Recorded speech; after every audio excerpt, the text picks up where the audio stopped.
On this episode of Negative Modifier, we'll be playing the game Deltagreen. Deltagreen is a mature tabletop RPG that tackles various dark and unsettling themes and topics that some listeners may find traumatizing, harmful, or generally uncomfortable. Listener discretion is advised.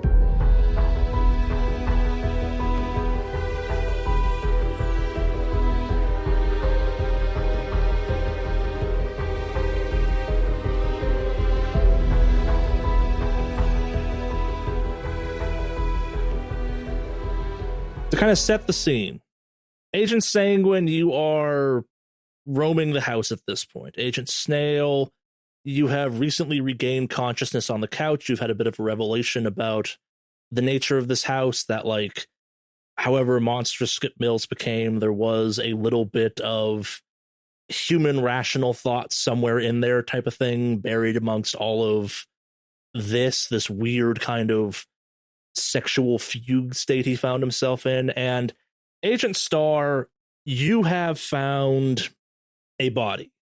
There is a destroyed roof above it from something crashing out through the roof. I'm not going to lie, this is not exactly looking like a great situation to find yourself in. Oh, and it's getting dark. Night is rapidly approaching, which means temperatures are going to go down, and you have some type of eel parasite thing that came out of Skip Mills's neck, locked in the freezer. Look, I think it's time we get the hell out of here. Something smashed through the roof upstairs. We gotta find it. What do you mean something broke through the ceiling? Like something caved in? There's like something else that's with the body? How did the ceiling cave in? No. Something busted through the roof out of the house. What? Oh, fuck. Okay. Shit. So there's Skips, which is here. Are there like family photos anywhere around the house and stuff? Does it only... There are. How many people are in the family photos? So there are two people. A woman that is older than Skip that kind of vaguely resembles her. If you had to guess, a mother or an aunt of some kind. Okay. Now that you're kind of taking a minute to look around some more, this is not the house of a bachelor. The interior design is kind of gaudy, like it's got a kind of a bit of a dated look to it. There's also a bit of a feminine kind of energy to the furnishings of the house that are not covered in pornography, courtesy of Skip's wallpaper treatment. Is Agent Snail like hanging out on like a grandma couch, or does it seem like a tasteful couch? Probably closer to grandma. I'd say more gaudy than anything else. Okay. It's not fashionable by any measure. It's probably a little more function over form, but at the same time, there's a bit of a dated look to it, too. Okay. So there's possibly two people here. You said that there was a corpse upstairs? Yeah. Is it recognizable? Not really, no. Okay. What could have busted? Oh, fuck. We have a copy of the drawings, correct? Yeah, sure. That's a note. You can slip that in a pocket easily enough. Okay. I guess I will kind of pull out my notes that I happen to have and kind of flip through some of the pages. This thing. Do you remember this thing? Do you remember just looking at this thing when we had pulled the files out of the green box? So whatever the fuck that we pulled out of Snail's neck, do you think this thing has like a weird little tentacle tail? Do you think that has any kind of connection with what could have, I don't know, bust through the roof? Maybe, probably, I don't know. I think, more importantly, that thing was burrowing into his fucking neck. Is he gonna be okay? Look, he's not doing great at the moment, so silver linings. If we have to take care of him.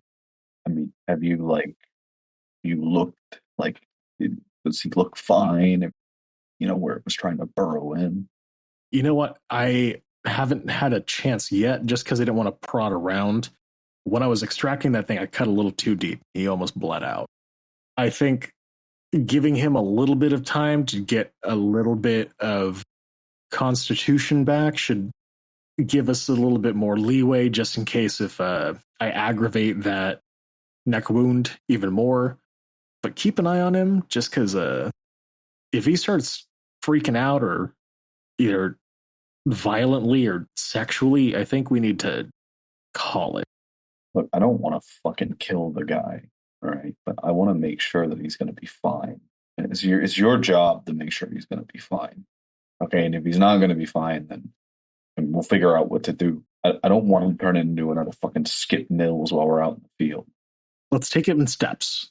I can't really give him a sedative at the moment because I don't know if he's ever going to wake up from it. But let's keep an eye on him. But yeah, I got you. I'm going to make sure that we're covered. Okay. All right.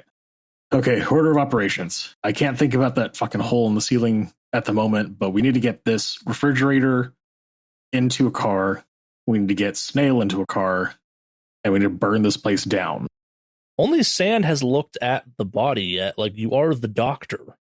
Might be worth spending some time looking at that before you go. And then, shit, I need to confirm whether or not the older woman is the body upstairs.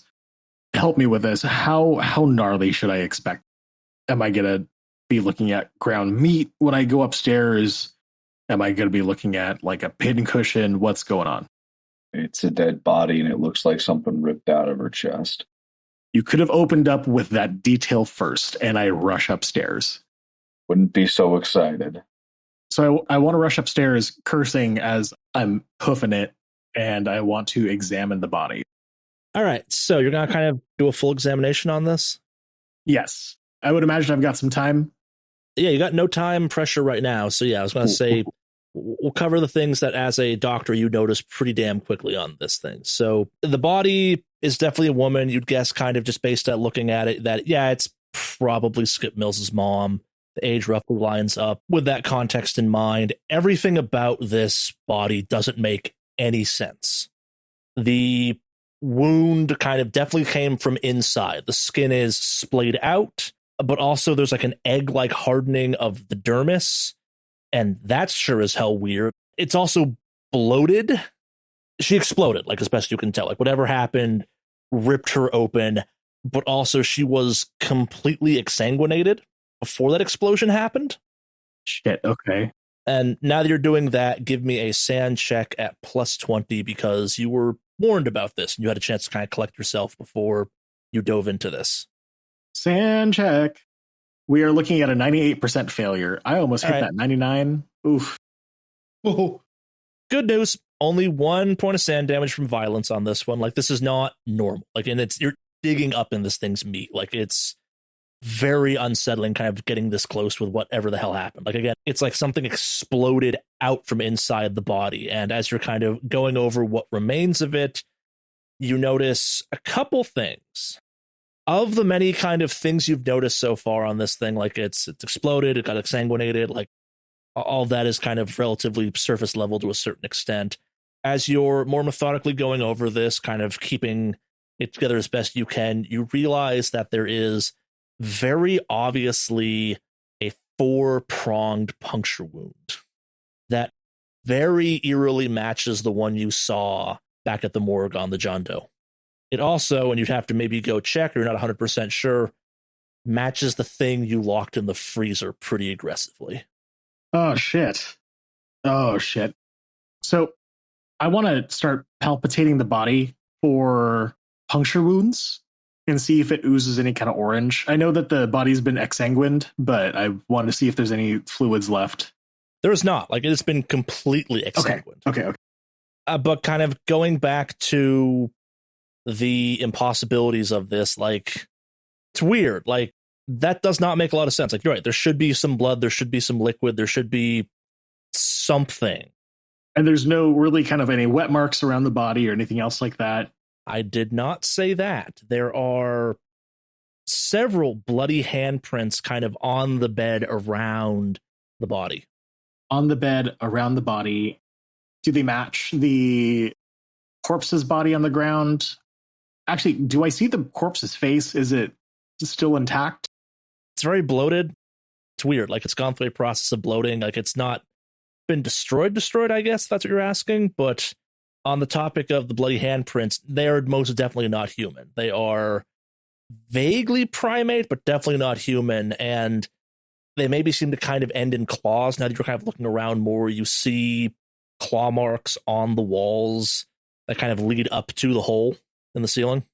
Fucking great. Okay. And how fresh are they? I mean, the blood is dry, but Okay. you'd have no way of knowing how fresh the claw marks are. Okay. I was kind of more seeing whether or not the blood was fresh or not. Oh boy. Okay. Shit. All right. And I just kind of take this information and I kind of pop downstairs and I head to the freezer drawer where I had put the thing in. Start. I need you to just be ready to shoot something if it starts to freak out. Sorry, what are you doing? I need to kill whatever the fuck this is, and I need to make sure that it's dead because we cannot have this thing escape or do whatever. Because what I think is happening is the fact that this thing had gone inside the body upstairs, incubated, and whatever the hell ended up popping out is what made that hole in the ceiling. Because there's when I say handprints, I mean handprints, and I do air quotes as I'm saying that. Because those things do not have the same, like, they do not look human whatsoever. They end up in claw marks. There's like scratches on the walls and stuff. The only thing I'm going to ask is, are you sure you can kill it? Fuck, no, I'm not 100% certain that we can kill it. Then I think we need to just bring it to the green box. We've taped up the fridge. I think we need to throw it in the green box. And, maybe once friend Snail there is recovered a little more, we can try some heroics. Okay. Well, we need something better than the current green box we have now, because we can't have this thing being popped open. Shit. I saw the same markings in the body at the morgue. We might have more than one situation on our hands. Well, whatever the case is, we need to move then. Do you think we can still get access to the morgue? I don't know. All right. Whatever the case is, we just need to stuff this somewhere. Because we got to burn this place down to hide the bodies, or at least the state that they're in. And then we've got to stuff this fridge somewhere. Then we can hunt down whatever the fuck is doing this. Maybe get you into the morgue. Give me a search. Which one of us? Any of you, except for a Snail who's still kind of recuperating on the couch. Can we both? Yeah. 79 out of 26 failure. 73 out of 48%. I mean, yeah, so you have this thing that's in the freezer. I will say that the cold did seem to maybe slow it down some, put it to rest. You're not quite sure. It was trying to escape the freezer, and now it's not, or maybe it's lurking in there. You would have no way of knowing. Burning down the house is not a terrible idea, given the whole 2 dead bodies in there type of situation. That might draw some undue attention. The most important point I'm going to bring up is moving a fridge under the best of conditions is hard. There is an ice storm out there, and you would be driving around a fridge in an ice storm to an unpicked location so far, and there is something that came out of Skip's mom out there still. You may have heard it earlier even. And as far as Agent Sanguine knows, you're not sure that John Doe and Skip Mills ever crossed paths. The timelines don't line up that way. Oh, shit. What? What's on your mind? Okay, so why would it leave this house? How cold is the house at the moment? I mean, it's not cold, but it's colder than... It's not tropical by any measure. Like, the house has heat going on, but, like, it's not great. It's cold. It's warmer than the outside, definitely, though. Okay. So I'm just going to go with what my gut instinct is telling me. This thing was initially found in the jungle and is more used to warmer climates. The fact that whatever I just pulled out of Snail's neck is in the freezer and has stopped moving, it's Schrodinger's neck worm at this point, but it's stopped. So I would say that the cold has definitely helped in this situation. If we take the fridge out, there's a good chance that we'll have some time before the fridge box loses or starts warming up again. but we can't guarantee that it's going to burn alongside the house. So we have to take it with us. We might have a good chance if we put it in the current green box. Now that I'm kind of rethinking about this, there's a whole bunch of shit all over the place. Maybe if we throw it over, or there's security measures at least. Give me an intelligence. Intelligence, 32 success out of 70%. A unrefrigerated ammo can was capable of keeping this thing contained for quite some time. Okay. Thank you for that. But thankfully, an ammo can was able to hold it in. All right. My theory right now is that whatever busted out of that corpse upstairs might be looking for someplace warm. Thankfully, we have the power map. We were looking for hotspots, so do you still remember any of that information? Yeah. Can I roll an intelligence check? I mean, you have that. You printed off the information for it. It's available to you. I think you've got the paper with it. Oh, shit. Yeah. It was yes, it was printed out. Okay.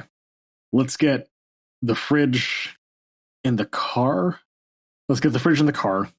Let's get Snail in the car, and let's try to find a place to put the fridge. I think we need to regroup, supply up, and then possibly find out where the hell whatever made that hole went.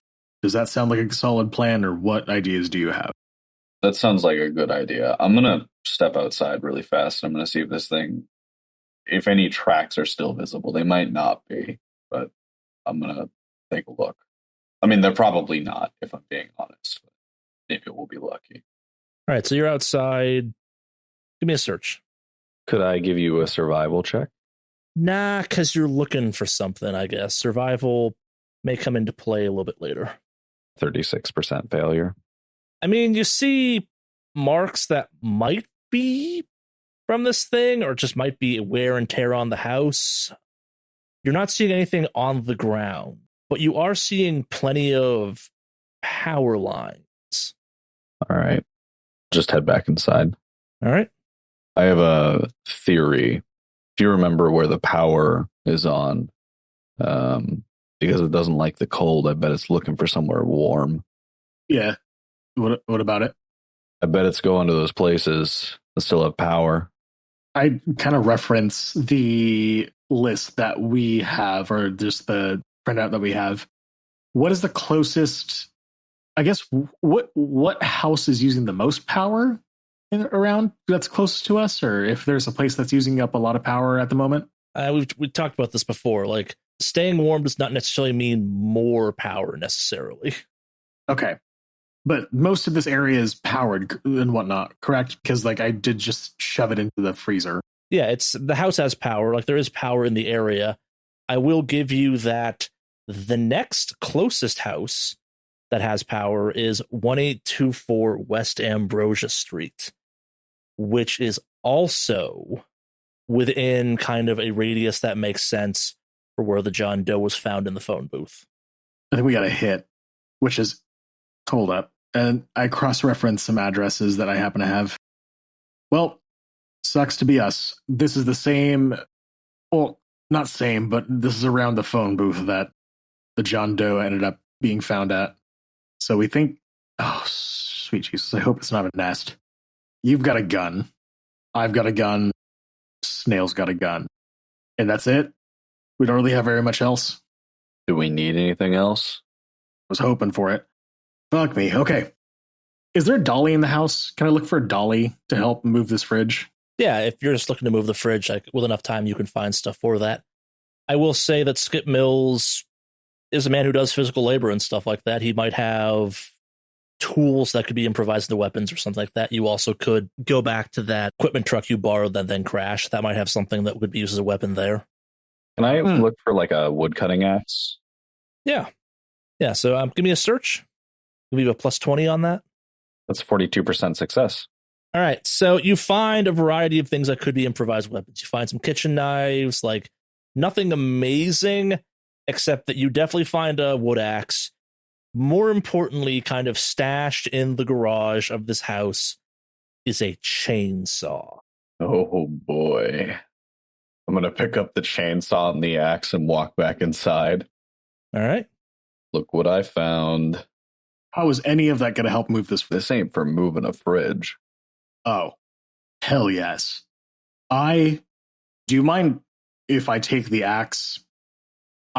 With the whole fact that I just completely whiffed on trying to hit the thing that was, or trying to hit Skips's head, I feel a little bit more comfortable. I wasn't offering the chainsaw. He holds out the axe. Yeah, I take the axe, but I'm going to start loading up the truck that we have with us. Let's load up.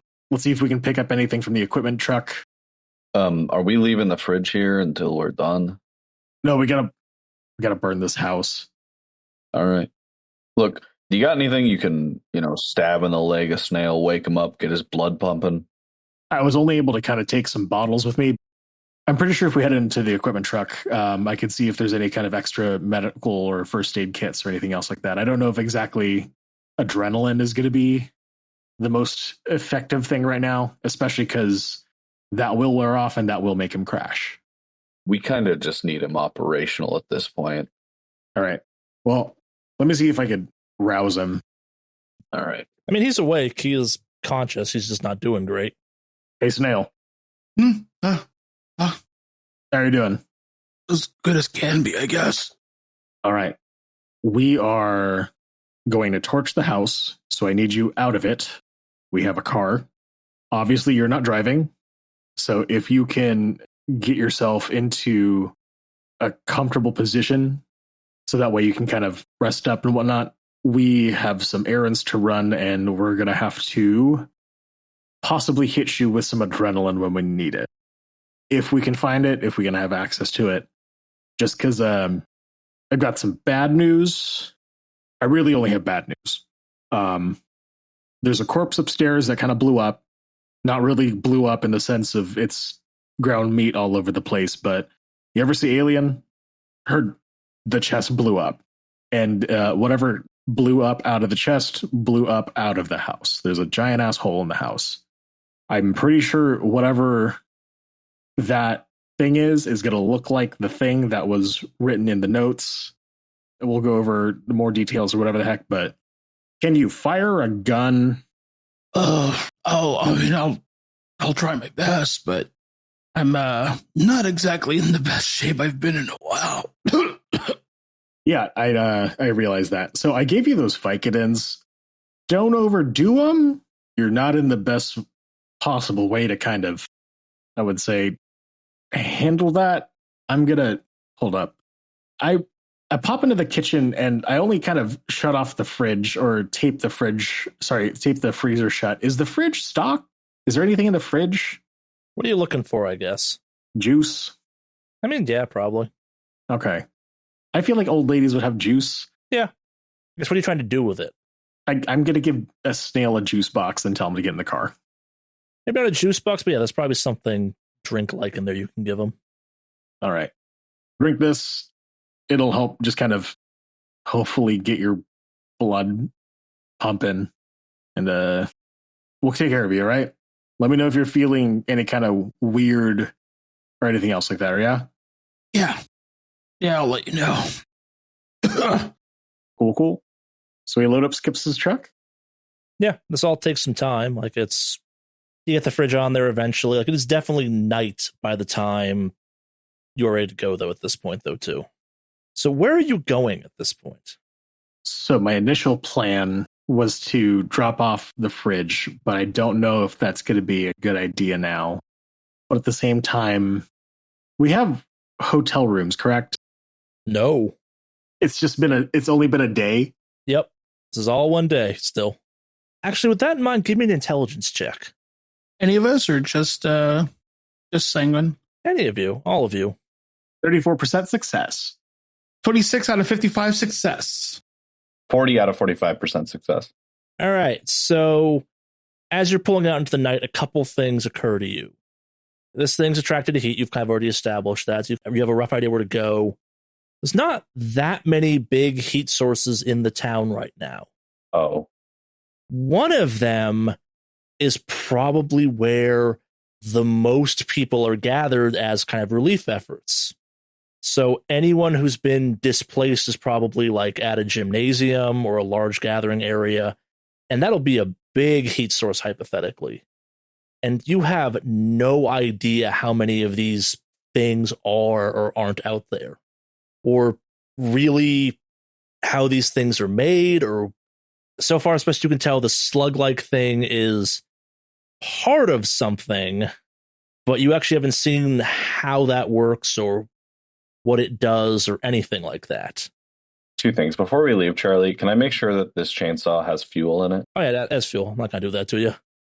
And then we have seen a map back in the office, right? Yeah. Could I make like a navigation check or something to get or sort of know where we are and where the closest relief center would be? Yeah. 16 out of 54% success. Yeah, so the major relief center is the Truman Memorial High School.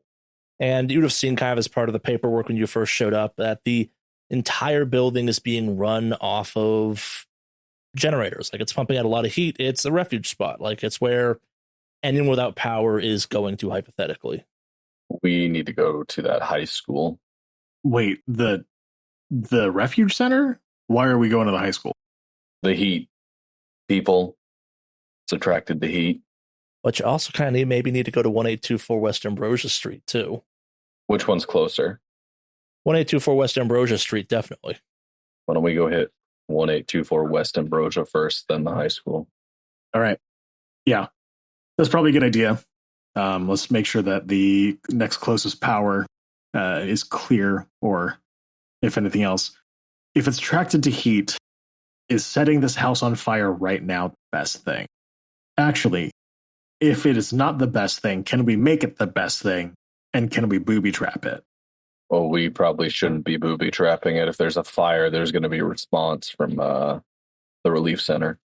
What if we call in No, I don't think that detective was not too fond of us or happy with us last I remember. Never mind. All right, let's check out Ambrosia Street. Rochambeau, who's driving? Snail, get in the driver's seat. All right. Look, he's a better driver than either of us, probably even in his impaired state. So as they're like discussing that, I'm like slowly climbing myself into the car's driver's seat. Get in the fucking back. I'm gonna drive slow. No, this is insane. No.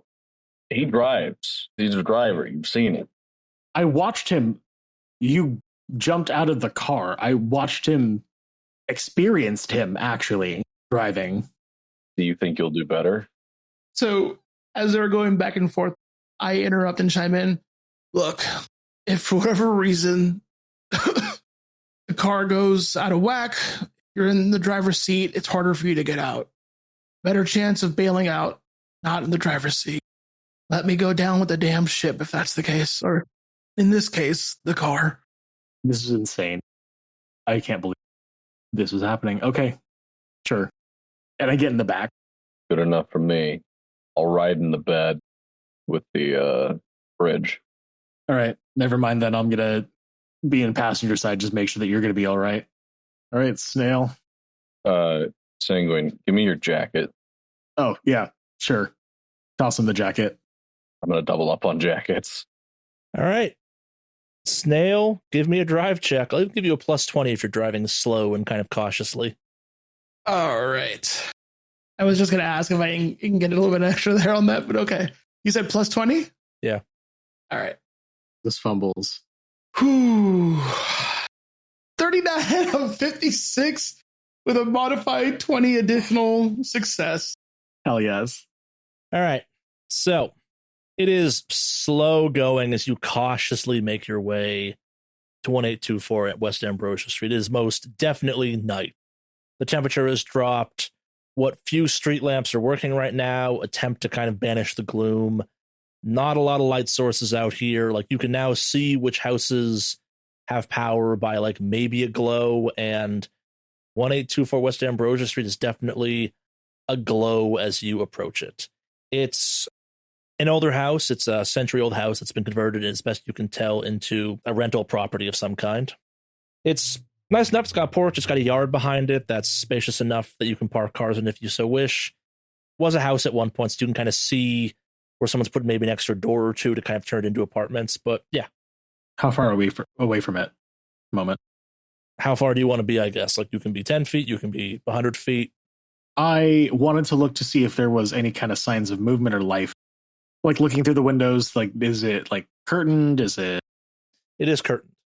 Is curtained. Okay. I also wanted to ask Charlie, on the way there, Star was going to keep an eye out. Did he see anything out of the ordinary, anything strange? Hear another one of those screeches? No, but give me an alertness. 96 out of 80% fail. There was a lot of wind. There was movement. Yeah, there was crunch of tires on snow and ice. Like, it's hard to hear stuff from the back of a moving pickup truck in winter. And it was very cold. Well, Star's going to hop out of the bed and start walking towards the door. You're going to be good in the car? Yeah. You're bleeding out of your neck. I can't have you talk to people at the moment. I just want to make sure that you're going to be good with us leaving you here. Yeah, I'll be fine. I'm just gonna, I'll just put the seat back as far as I can and just relax here. All right. And I kind of open the door to kind of catch up with Star. Hey, right side front pocket. It's kind of like a tube. Can you toss that over? Yeah, he'll reach into the pocket and toss whatever he finds. Okay. No, the other one is the other one that's in there. He'll reach back in and toss the other one. Perfect. And I kind of pop back into the car. Okay, so this one here this is caffeine. If you're feeling kind of sleepy or anything else like that, maybe take one. Try to take it with water. There might be waters in the back. Or if you could dry swallow, it's great. But otherwise, here you go. And I close the door and catch up with Star. Hey, do you mind if I have my jacket back? It's fucking cold. Oh, yeah. Yeah. He'll hand the jacket back. So the cover story, we're doing a wellness check. We're just doing a survey. Why are we here at night? Can you remind me why we are here? Well, this is the next closest house with power.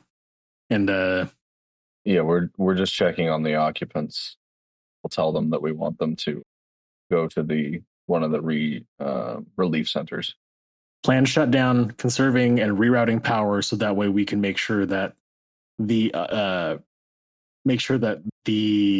power doesn't go out. Yeah, making sure that we have enough. There isn't strain on the power going to the relief centers. Perfect. Awesome. Okay, cool. Let's make contact. Yeah, I'll walk up and I will cop knock on the door. There is no response from inside. I don't like that. And I reach for my gun. I'm going to see if the door is unlocked. It is. Door is unlocked. Guns ready. We just move and clear. Yeah, I'm gonna go on in. Right behind you. Except instead of a gun, I have a chainsaw. You walked up to the house with a chainsaw? Yup. All right. Actually, you know what? We were coming here to talk. Let me roll a check. Absolutely. I walked up there with the chainsaw. For anyone that's curious about what I rolled a 97% failure on an intelligence check. I mean, maybe you're going to trim some trees or something, or if need be. You ready to go in? Yeah. Basic clearance. We're doing basic clearance, or you running in with that chainsaw? What are we doing? Basic clearance. All right. I'll follow you. I will head in. All right, so you open the unlocked door, it swings in, and there's a bit of a smell about this place, similar to the one you encountered back at Skip Mills's home. So as you step in, you enter into a relatively normal laid-out house. To the left, as you enter, there is a staircase up to the second floor. You're pretty in a foyer of some kind. You'd guess there's kind of a den and living room space off to your right. You'd guess there's a kind of a kitchen and dining room off to your left based on telltale clues, and there is you're not quite sure what, looking at it, kind of room dead ahead as you enter. Given that this is a converted apartment setup, it might be kind of an atypical layout at that point, but yeah. there any sign of anyone being here recently? I mean, aside from the fact the place has power and lights on and is warm, that's a pretty good indicator of it. But also, right across from you as you enter, you see some odd art. Overall, the house kind of at quick glance is decorated relatively well, but there's this blanket oddly kind of tacked to the wall directly across from where you entered the house. I'll go pull the blanket down. All right, so as you pull it down, it reveals bloody smears streaked across the wall. It almost looks like a struggle or something was dragged across it that was oozing blood. How fresh is this blood? It's dry. Okay. So someone decided to try to hide that. And then just kind of giving a couple sniffs. Can I try and pinpoint exactly what this familiar smell is? Like, is it like feces? Is it blood? Is it... Oh, you most definitely can identify the smell. You were, after all, kind of inside the last source that you found of it. It was that weird dead body that you found back at Skip Mills's house, you're pretty sure, was the source of this very similar smell. Okay. So something tried to cover that up, and I smell rot. We're going to have to make sure that this is another place that ends up, burning down too, probably. It's nowhere near as strong for what it's worth. Okay. All right, you break right, I'll break left. All right. I guess I move into the small enclosed door. I would be heading into the water closet. All right. Normal, undisturbed bathroom. Nothing remarkable in here. I open the toilet. Or just kind of lift up. Is the toilet seat closed? Is it open? I mean, are you asking like if you'd guess the inhabitants of this house are male or female based off of toilet seat position? Oh, no. I mean, like, in my mind, the toilet cover was closed because that's how I leave it. So I didn't know if there was something hiding in there. No, so I wanted to check to make sure. Nothing in there. No, it's a normal bathroom. You see some kind of early 20s cleaning supplies for various people. It's a mix of kind of stuff aimed at women and men. It's relatively on the cheaper side, as would make sense for college students, you'd guess. Cool. Bathroom clear. And then I will move into the living room. All right. So yeah, nothing immediately leaps out at you in the living room, both metaphorically and literally in this case. Back towards the side of the house opposite of where you came in from, you do see a small door going into that kind of room you couldn't quite place previously. Mm-hmm. Jumping back to Agent Star, though, for a second, you were entering the kitchen, correct? Yeah, the dining room, kitchen area. So as you're kind of sweeping around there again, things seem normal enough in here, except for there are 3 large dog bowls filled with food. But you haven't heard any signs or seen any signs of a dog anywhere since you entered. Like, if this was a friendly set of dogs, they may have come up to greet you. If they were hostile dogs, maybe they should be barking or trying to attack you. Nothing. All right. I will do a quick sweep, and then I will go check the door in the kitchen. Yeah, unless you find nothing. But yeah, so looking out the back door, you see an alley where 3 cars are parked. There are 2 sedans and a Jeep. The 2 sedans are coated completely in ice, but the Jeep is clean. Give me an intelligence. Or you can take a guess at what that means. You know me. I mean, I know what that means, but I don't know if Star would know what that means. All right, let's do that intelligence then. He is a little bit of a dummy. 92% failure. Yeah, it's definitely strange. Something about it probably means something to someone, but not so much to you. But yeah, there's nothing else really much to be found. There is an entrance to the basement. Is the smell greater over by the basement door? It is definitely a little bit stronger, yes. Dining room, kitchen, clear. I think I found where the smell's coming from. I've got a door. I think it's going to be the room that's behind. That was behind the blood smear. I just need to clear that, and we're going to be good. And I approach the door. Do I hear anything on the other side? No, you do not. Is the door locked? No. All right. I open it and just kind of do a quick sweep. Is there anything in there? So you notice 2 things immediately. First off, the desk has a portrait of your John Doe from earlier. Oh, okay. Doing a quick scan around, you realize that the John Doe's name is John Washington. He, as best you can tell, lived here. He was indeed a member of the National Guard, and he was called up to go help. He never made it, though, as best you can tell. There are several other documents that indicate he was also coming home from a reservist weekend. So he is active-ish duty in that area of it. You also find a set of keys with the Jeep logo on them. More importantly than that, though, the room is covered in numerous signs of struggle. There's blood on the walls. There's an overturned dresser, and the clothes have been kind of tossed out of it. Shit. Amongst the clothes, you recognize kind of partially what John Washington was wearing. Like you find the other shoe. The other shoe dropped. Fuck. Okay. I pop out of the bedroom and I meet up with Star. Bedroom's clear. This is the John Doe's house. National Guard and whatnot. Help me search the room. I think this is just my intuition. If he's going to be part of National Guard, he's going to have some sort of like house weaponry or anything else like that. If we get lucky, we might score a shotgun, just home protection, whatever. It looks like he had somebody living with him.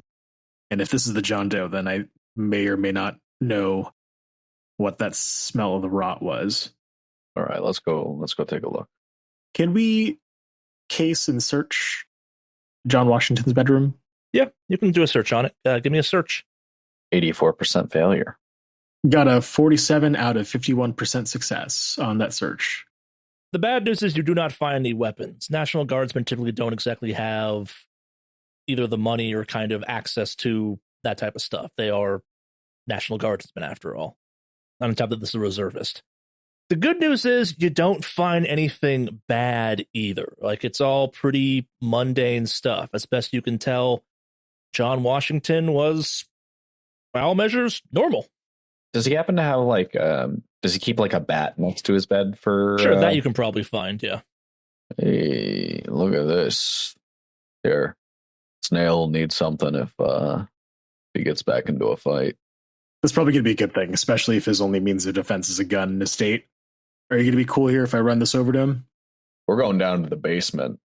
Star whips up the chainsaw and pulls on the pull cord to get it started. It's because I feel like making you do this to see what happens. Give me a heavy machinery to see if you started on the first pull or not. 90% fail.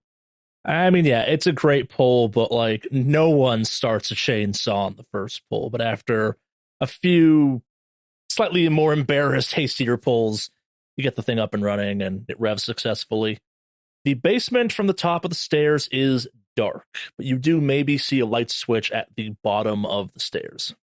I will pull out my tack light and I will hand it to Agent Sanguine. I was going to say, holding a chainsaw and a tactical light, while cool sounding, doesn't really sound physically possible. No. I'm going to give it to Sanguine. Can I tape this tack light together with your chainsaw? Can I just tape it on there? Okay, let me explain how dumb an idea that is. How do you use a chainsaw? Well, you swing it around, but like at the same time, if he's pointing the fucking blade at something. You know what, Charlie? It may not be smart, but we should do it anyway. Fair enough. Yeah, you kind of backtrack into the kitchen, you find some duct tape, and now you have what I'm sure the internet would call a tactical chainsaw. All right, let's go. I've got a flashlight that I can hold, just in case if you notice something and you need to light something quicker. Hey, we invented you a flashlight chainsaw. Agent Star revs it and then opens the door and starts down the stairs. All right. You get to the bottom step without incident. What do you do? I'll turn the light on. Yeah, so the light is slightly blinding.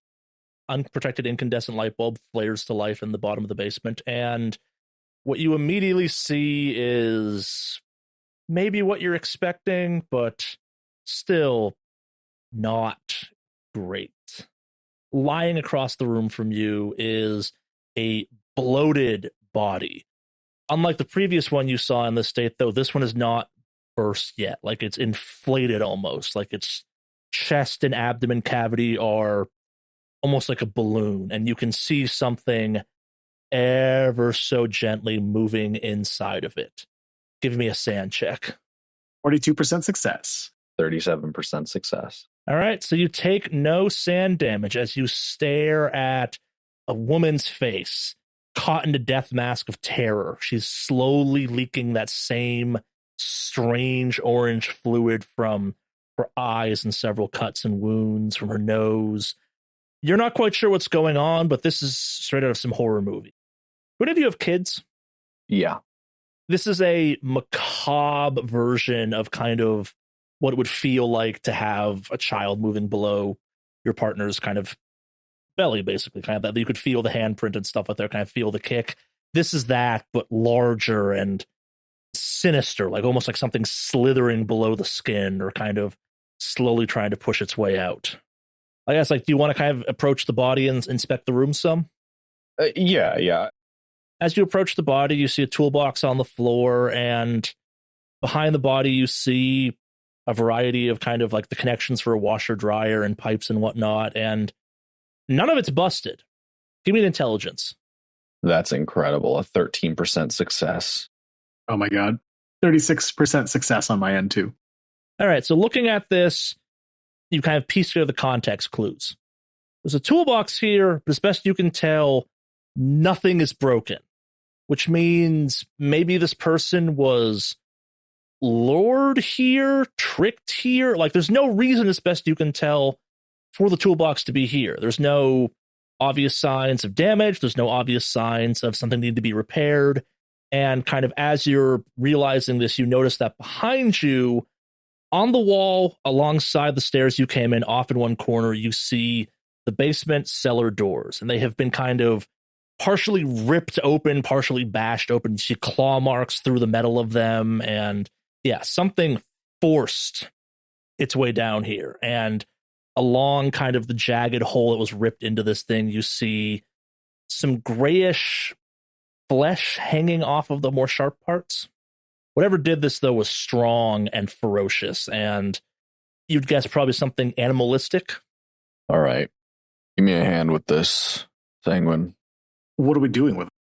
Well, that thing is in her stomach, and there's a dryer here. Good idea. Honestly, I was thinking about the same thing. Part of me was thinking maybe we should take her outside just in case if that shit starts going crazy. The cold is going to help slow it down, but that just means that we're probably going to accidentally let that thing go. But if we could shove that body in the dryer, then awesome. I could just go ahead and tape that shit shut. That's less morbid than what I was thinking. So give me an alertness while you're talking about this. 48% success. 99% fumble. Here we go. Star, you notice that the pregnancy, the inflation, it's not moving the way it was when you first came in. You'd swear it's almost like shifted in a way, like the body's still in the same spot, but like it's almost like whatever's inside has shifted in a way to kind of aim or look at you, like it's listening or kind of like trying to direct itself in your general location. Sanguine, you're distracted. So you're now going to give me a dodge at -20 as something catapults itself, tearing through the body at you. See, this is so funny because I have like base level dodge, so I only have a 10% chance of success, and I have a 16% chance, and I rolled a 16%, which is so close, but that is a fail. Could I attempt to do something, Charlie? What are you thinking? I think just out of reaction, Star wants to try to catch this thing. I'll let you try that. Yeah, give me an unarmed combat to see if you can grab this thing out of the air. 68 out of 80% success. All right. So you successfully kind of grab it mid-air. Unfortunately... Yeah, I knew this was a bad idea, but, instinct. That would have been so funny if you were carrying the baseball bat and you just fucking home run that shit into the wall. All right, so let's paint the scene for a second. What you've caught is this pink, fleshy thing. It's about the size of a small human, give or take, type of thing, like someone's roughly 5 feet tall, maybe kind of thing. Looking at you, it's got kind of what appears to be roughly a face. It kind of is orangutan looking at quick glance, except its ears are very kind of cat-like. And now that you're looking at closer, there's a thin white fur across all of it. It has two large primate arms, but its body kind of slowly tapers down into a tentacle of sorts that ends in 4 sharp barbs. And yeah, you successfully managed to catch this, but it kind of then, like, as you've grabbed it, manages to kind of continue its momentum and just hauls off and slams one of its meaty fists into the side of your head for 6 points of damage. Gotcha. Oof. I'm up. I'm still good. I didn't hear no bell. I didn't hear no bell. Now this is all played, everyone give me a sand check. 81% fail. 80% failure. All right, it's going to be 1d6 of sand damage for helplessness. I rolled a 5. I rolled a 1. I'm going to offload some of this because I don't want to go temporarily insane. I'm going to offload it onto my sister. All right. You know, thinking about, like, you know, just the young woman there. And yeah. So I'm going to lose 4. I offload 1. All right. I'm just going to eat the 1 sand point. Sure. You both gain a point of helplessness, though, too. All right. Ooh. I fumbled my alertness, so I'm going to imagine I don't notice the fact that something just shot out and, like, hit Star until he starts yelling, or, like, I heard a fucking crack sound or something like that. So if we're going to be moving into actions, I think I would be moving last. Oh, we'll get to that. Oh, we're not even done with the resolution of shit? And we're going to jump back to Agent Snail for a second now. Oh boy. Agent Snail, you're sitting out alone in the dark in a car outside of a house that's all lit up. What are you doing right now? I'm kind of just putting, like, obviously I'm still trying to put pressure on my wound in my neck, because obviously I can't really, like, tie it off because I'd start choking myself probably at that point. So I'm just kind of sitting back, breathing, not trying to move too much, and then keeping pressure on the wound on my neck. Do you have, like, the windows open to kind of get a cross breeze on the car or anything like that? Are you trying to stay warm? What are you doing? Trying to stay warm, so windows are up. All right. Are you staying awake? Are you kind of, like, dozing in and out? Like, what are you doing in your current set? You're kind of obviously not doing well, but I mean, I might be, like, a little, I mean, obviously with blood loss and all that, I'm assuming that I'm kind of dozing in and out, especially because I'm also on Vicodin.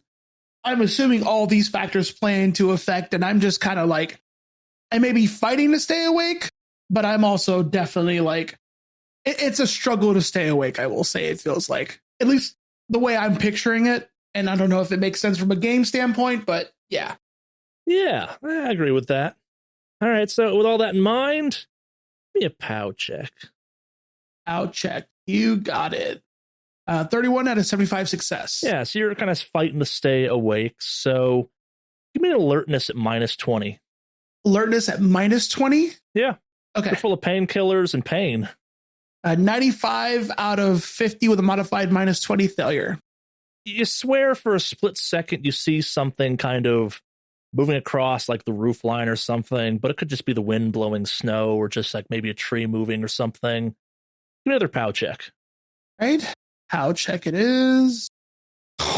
88 out of 75 fumble. All right, so you're kind of moving in and out of consciousness right now, and you see something kind of drop from the second story of a house to the ground and slowly make its way towards the car.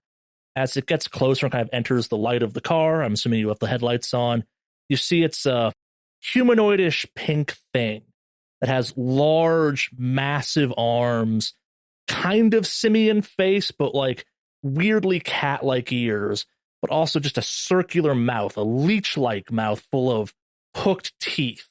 But most unsettling of all is that its lower half of its body kind of slowly melds down into a long kind of snake-like appendage that ends in 4 barbs. And you're kind of watching this. Maybe it's just kind of the stress of the job getting to you. It approaches the car. You're drifting out of sanity. It opens the door slowly. Give me one last POW check to see what happens next. Wait, this is assuming the doors aren't locked as is? It's very strong. Oh, like Not like opening the doors, like unlocking it. Like opening the doors, like, oh, you had a door. Yeah. Gotcha. All right. Another PAL check. Yep. All right. 50 out of 75 success. All right. So you managed to kind of snap back to reality on this one. You kind of managed to kind of like right yourself just in time for this thing to rip the door off the car and dive in at you, grabbing you with both of its hands. What do you do? Well, considering it's at so close range to me, I'm going to try to fucking shoot it. Yeah, give me a dexterity to see if you can get your gun up. All right. At minus 20 because the fumble. All right. 50 minus 20 for a 33 fumble, baby. All right, so you whip that gun up, kind of lose your grip on it, goes flying out of the car. And the last thing you remember is this thing kind of choking you slowly as you lose consciousness. Okay. Does that do any damage to me, or do I just pass out? Dude, just pass out for now. Give me a sand check, though. All right. 88 fumble out of 68? Are you fucking kidding me? This character is cursed. All right, so that means you're going to take 12 points of sand damage, and this is all just a super fucked up dream. You're not going to remember any of this when you come to. Oh, well, I hit a breaking point for sure. Yeah, I hit a breaking point. And I jumped past it by 4. So like 4 points past my breaking point. Excellent. So jumping back inside to Agent Sanguine and Agent Star, you hear the mild, muffled screams of a man yelling from outside as it travels in the cold night air. But you have more important things to deal with right now. What do you do? So I have a hold of this thing.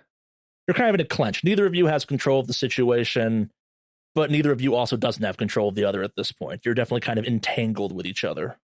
Now, I know you might get a good fun out of this, Charlie, because I might cut my own arm off. But can I try to swing up the chainsaw and cut this thing? Yeah, give me a minus 20, though, because you did grab this thing out of the air, and handling a chainsaw with one hand is kind of hard. I completely understand. It's only a 86% fail, not a fumble. Yeah, so kind of it whizzes harmlessly by this thing. Agent Sanguine, you are standing there horrified at this thing as it attacks Agent Star. And it kind of like it lunges at him and just kind of tumbles across the floor. Kind of it whips around and looks at the chainsaw, not at Agent Star. Both of you can give me a search while it's looking. 50% fail. That is a 42% success. Its eyeless face whips around the room, focusing on the loudest source of sound in the room as its ears kind of rapidly twist to aim at it. Agent Star, what do you do? Seeing that, I'm going to just rev the chainsaw and hold it steady. All right. Gonna hold. Well, I'm assuming it's going to jump at the loud sound, so I'm like holding it up so that if it jumps at it, it's going to jump straight into the blades or the teeth. But it's in a bad position. Like, it really kind of did not stick the landing when it fell. Oh, I'll give it a go. I'll swing at it. Why not? I'll give you a plus 20, too, because I fumbled that attack roll. Let it go. A 69 out of a modified 70 success. All right. We talked about how chainsaws work. No. So I'm going to say a chainsaw has a 15% lethality on it. Okay. Let's roll lethality. Lethality fails, but it deals 19 damage regularly. All right, so how do you do this? Like, you're a man in a basement with a chainsaw fighting a weird Y-shaped pink monstrosity that has a whip for a tail and lower body.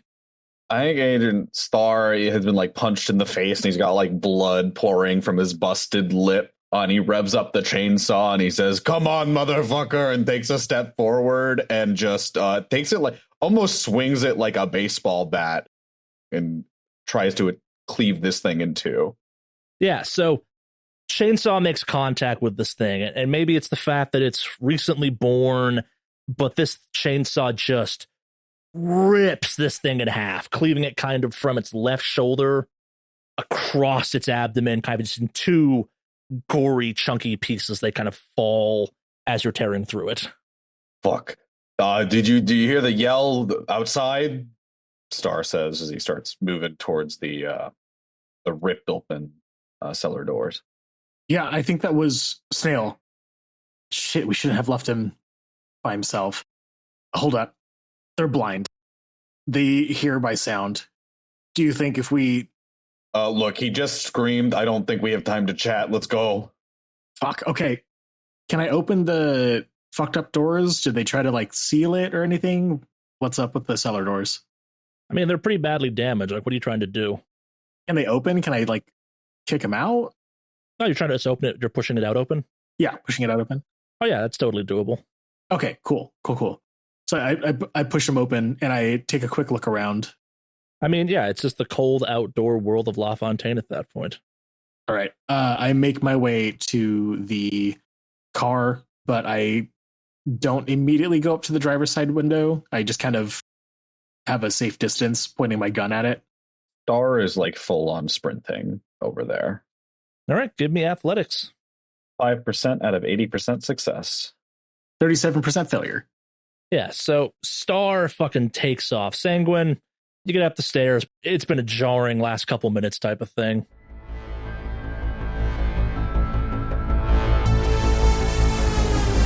On behalf of all of us at Negative Modifier, thank you for listening, and we do hope you enjoyed this episode. If you are not already a subscriber, please consider becoming one, partially so you do not miss our next episode, but mostly because it helps new listeners find us. In addition to that, if you liked the episode, please consider clicking the thumbs up button below. If you'd like to further support the show, please consider joining us on Discord or becoming a Patreon patron.